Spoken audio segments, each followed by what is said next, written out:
नमस्कार दोस्तों, जय हिंद, वंदे मातरम। दोस्तों मैं गुलाब सिंह। दोस्तों फाइनली जिस चीज़ का डर मुझे काफ़ी दिनों से सता रहा था, फाइनली सिविल कोर्ट प्यून परीक्षा में वही हुआ है। और मैंने आप सभी को पहले भी कहा था कि अगर इसकी परीक्षा बिहार सिविल कोर्ट पटना के द्वारा काफ़ी दिनों बाद ली जाएगी तो कहीं ना कहीं दोस्तों इसमें परिवर्तन करके दोबारा से आवेदन शुरू किया जाएगा।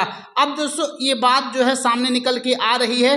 अभी इसके बारे में आप सभी को पूरी जानकारी देने वाले हैं। और शायद दोस्तों पूरे बिहार में केवल एक ही यही ऐसी परीक्षा है जिसमें दोस्तों बिना कोई कारण बताए हुए इस परीक्षा को बिहार सिविल कोर्ट पटना के द्वारा कैंसिल कर दिया गया है। और दोस्तों ये परीक्षा जब हुई थी तो इसमें ना तो दोस्तों पेपर लीक की कोई खबर आई थी, ना ही धांधली की कोई खबर आई थी। लेकिन दोस्तों ना जाने क्यों बिहार सिविल कोर्ट पटना के द्वारा इस परीक्षा को 27 मार्च 2026 को ही कैंसिल करने का नोटिस जारी कर दिया जाता है।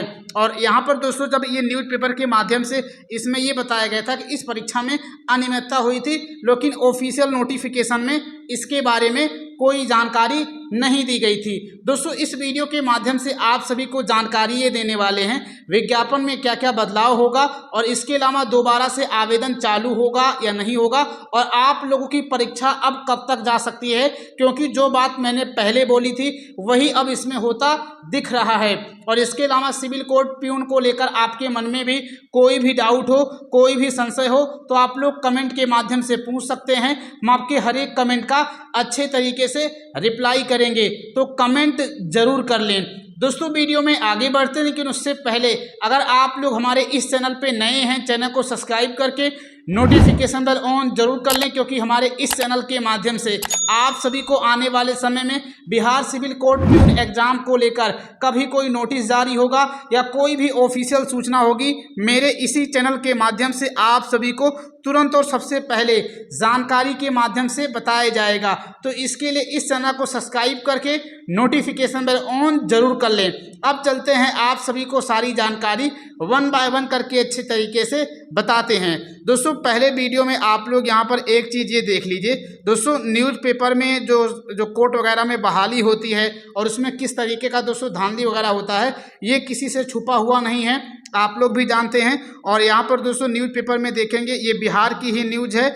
इसमें लिखा गया कि सिविल कोर्ट में बहाली में फर्जीवाड़ा, हाईकोर्ट में याचिका हद है, टाइपिंग टेस्ट में फेल हुआ फिर भी इंटरव्यू दे करके और बन गए कोर्ट में रीडर। यानी दोस्तों टाइपिंग में फेल हो गए, तो जब टाइपिंग में फेल हो गए तो इंटरव्यू भी सही तरीके से नहीं दिया होगा। लेकिन इंटरव्यू में आप लोग जानते हैं जैसे तैसे पैसा दे करके हो गया होगा, और उसके बाद दोस्तों इतना सारा चीज़ होने के बाद, हर जगह फेल होने के बाद फिर भी दोस्तों कोर्ट रीडर बन ही गए। और यहाँ पर दोस्तों ये सारी जानकारी पढ़ पाएंगे आखिर क्या क्या पूरा मामला है, इसमें अच्छे तरीके से लिखा गया है। और उसके बाद दोस्तों एक अगली कटिंग ये भी है, यहाँ पर भी दोस्तों लिखा गया है कि सिविल कोर्ट बहाली में खेल, टेस्ट में फेल अभ्यर्थियों को मिली है नौकरी। तो दोस्तों सिविल कोर्ट में क्या क्या होता है ये मुझे कहने की कोई आवश्यकता नहीं है, आप लोग भी जानते हैं। तो जो यहाँ पर एग्जाम मार्च में कराया गया था, तो कहीं ना कहीं दोस्तों उस चीज़ में काफ़ी बड़ा झोल हो गया होगा, जो हम सभी लोगों के पकड़ में तो नहीं आया क्योंकि चीज़ें बाहर नहीं आई हैं, लेकिन कहीं ना कहीं दोस्तों अंदर अंदर पूरा मामला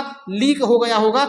इसीलिए दोस्तों ये पेपर जो है कैंसिल कर दिया गया है। बाकी सिविल कोर्ट के फर्जीवाड़े के बारे में मैंने तो आप सभी को जानकारी दे ही दी है। अब यहाँ पर दोस्तों बात ये करते हैं कि जो बिहार सिविल कोर्ट प्यून परीक्षा ये कब तक हो सकती है। तो दोस्तों अब यहाँ पर ये कंफर्म हो गया है कि आप लोगों की परीक्षा में अभी काफ़ी ज़्यादा समय लगने वाला है, क्योंकि ये भर्ती प्रक्रिया अब दोस्तों 2 चरणों में अटकी हुई है। पहली चीज़ तो दोस्तों इसमें कुछ लोग कह रहे हैं कि जिसमें विज्ञापन में बदलाव होगा, और जो इसमें 2 परीक्षा हो रही है, अब इसमें केवल और केवल 1 परीक्षा होगी, और उसके बाद तब बिहार सिविल कोर्ट पटना वाले नई परीक्षा तिथि जारी करेंगे और 1 परीक्षा करा के इसमें सिलेक्शन दिया जाएगा। और कुछ लोग ऐसा भी कह रहे हैं कि इसमें 2 ही परीक्षा होगा, कोई बदलाव नहीं होगा, इंटरव्यू होगा, उसके बाद लोगों का सिलेक्शन किया जाएगा। और लोग अभी भी ये कंफ्यूज हैं कि केवल 10वीं पास वैकेंसी पर आखिर प्री और मेंस कैसे हो सकता है। तो दोस्तों बिहार में होता है। अभी यहाँ पर बिहार कर्मचारी चयन आयोग के तहत बिहार में डीएसटी कार्यालय प्राचार्य की वैकेंसी का नोटिफिकेशन 2022 में निकाला गया था, और इसका अभी भी जस्ट मुख्य परीक्षा 26 मई को कराई गई है और उसका रिजल्ट भी दे दिया गया है। तो बिहार में कार्यालय प्राचार्य हो, चपरासी हो, ग्रुप डी वैकेंसी वैकेंसी के लिए 2 एग्जाम लिए जाते हैं, इसमें कोई बड़ी बात नहीं है। अब यहाँ पर दोस्तों बात करते हैं विज्ञापन में बदलाव होने की कितनी % संभावना है। तो दोस्तों विज्ञापन में बदलाव करना हो तो सबसे पहले कैबिनेट की बैठक की ज़रूरी होती है, क्योंकि सरकार जो है कोई भी विज्ञापन ऐसे बीच में नहीं बदल सकता है। और यहाँ पर दोस्तों विज्ञापन में इस तरीके से बदलाव किया जा सकता है कि पहली बात तो जो सीटें हैं, सीटों को बढ़ोतरी कर दी जाए और उसके बाद दोबारा से रिवाइज विज्ञापन जारी किया जाए। क्योंकि यहाँ पर दोस्तों आजकल आप लोग जानते हैं जब कोई भी विज्ञापन जारी होता है तो उसमें एक लाइन ये जरूर लिखी होती है कि जिस आयोग के द्वारा यह विज्ञापन निकाला गया है वह आयोग इस विज्ञापन में कभी भी कोई भी बदलाव कर सकता है। आप लोगों ने ये नोटिस में पढ़ा होगा, आपने ये भी पढ़ा होगा कि विज्ञापन में कभी भी रिक्तियों की संख्या घट सकती है, रिक्तियों की संख्या बढ़ सकती है। तो यही चीज़ें होती हैं दोस्तों। तो कोई भी आयोग जब विज्ञापन निकालता है तो उसमें ऐसी ऐसी बातें जरूर लिख देता है ताकि आने वाले समय में अगर विज्ञापन में कोई भी बदलाव करना पड़े तो उसे कोई दिक्कत ना हो। तो दोस्तों सरकार के पास ये पावर है कि विज्ञापन में संशोधन करके दोबारा से रिवाइज विज्ञापन जारी करके सीटों की संख्या बढ़ा करके उसमें नए नए अभ्यर्थियों को आवेदन करने का मौका देगी। उसके बाद दोस्तों कहीं जा करके बिहार में अगर सिविल कोर्ट प्यून का एग्जाम कराया जाएगा तब कोई समस्या नहीं होगी। लेकिन अगर बिहार सरकार CPA सोचे कि हम विज्ञापन में परिवर्तन कर देते हैं और किसी नए नवेले अभ्यर्थी को ना तो आवेदन करने का मौका देते हैं और ना ही हम सीटों की संख्या बढ़ाते हैं, तो ऐसे में दोस्तों तब दिक्कत होने वाली है। तो दोस्तों नियम तो यही कहता है कि जब भी कोई नया विज्ञापन दोबारा जारी होता है तो उसमें सीटों की संख्या बढ़ाई जाती है और नए नवेले अभ्यर्थियों को आवेदन करने का मौका मिलता है ताकि जो ये नए वाले अभ्यर्थी हैं उसी वैकेंसी में आवेदन कर दें और सीटों की संख्या बढ़ने की वजह से जो पुराने अभ्यर्थी होते हैं उनका भी नुकसान नहीं होता है। उनको तो लगता है चलो ठीक है सीटें बढ़ गई, और नए अभ्यर्थियों को लगता है कि अब हमें कोर्ट केस करने की कोई आवश्यकता नहीं है क्योंकि पुराना ही विज्ञापन है। लेकिन बिहार सरकार ने हम लोगों को फिर से आवेदन करने का मौका दिया है। तो यहाँ पर दोस्तों हर तरीके से बात फिट बैठ जाती है। यही दोस्तों मेन कारण है कि जब दोबारा से विज्ञापन जारी होता है तो सीटों की संख्या बढ़ाई जाती है और आवेदन करने का मौका दिया जाता है। अब दोस्तों आने वाले समय में 2 ही चीज़ें क्लियर होंगी, या तो इसमें दोस्तों दोबारा से प्री या मेंस नामक परीक्षा इसमें दोनों कराई जाएगी, या इनमें दोस्तों केवल एक परीक्षा कराई जाएगी और ये नोटिस जारी करके बिहार सिविल कोर्ट पटना खुद बताएगा।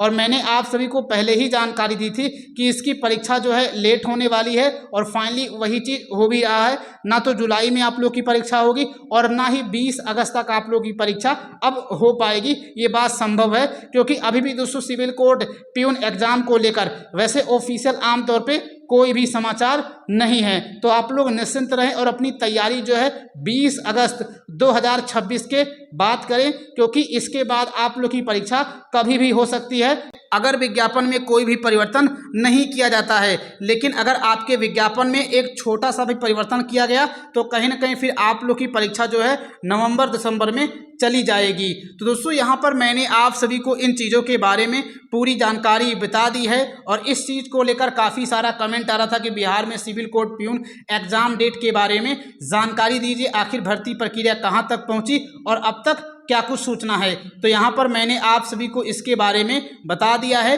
और इसके अलावा आपके मन में कोई भी डाउट हो, कोई भी संशय हो, आप लोग कमेंट के माध्यम से पूछ सकते हैं। हम आपके हर एक कमेंट का रिप्लाई करते हैं। बाकी अगर आप लोग हमारे इस चैनल पे नए हैं, चैनल को सब्सक्राइब करके नोटिफिकेशन बेल ऑन जरूर कर लें।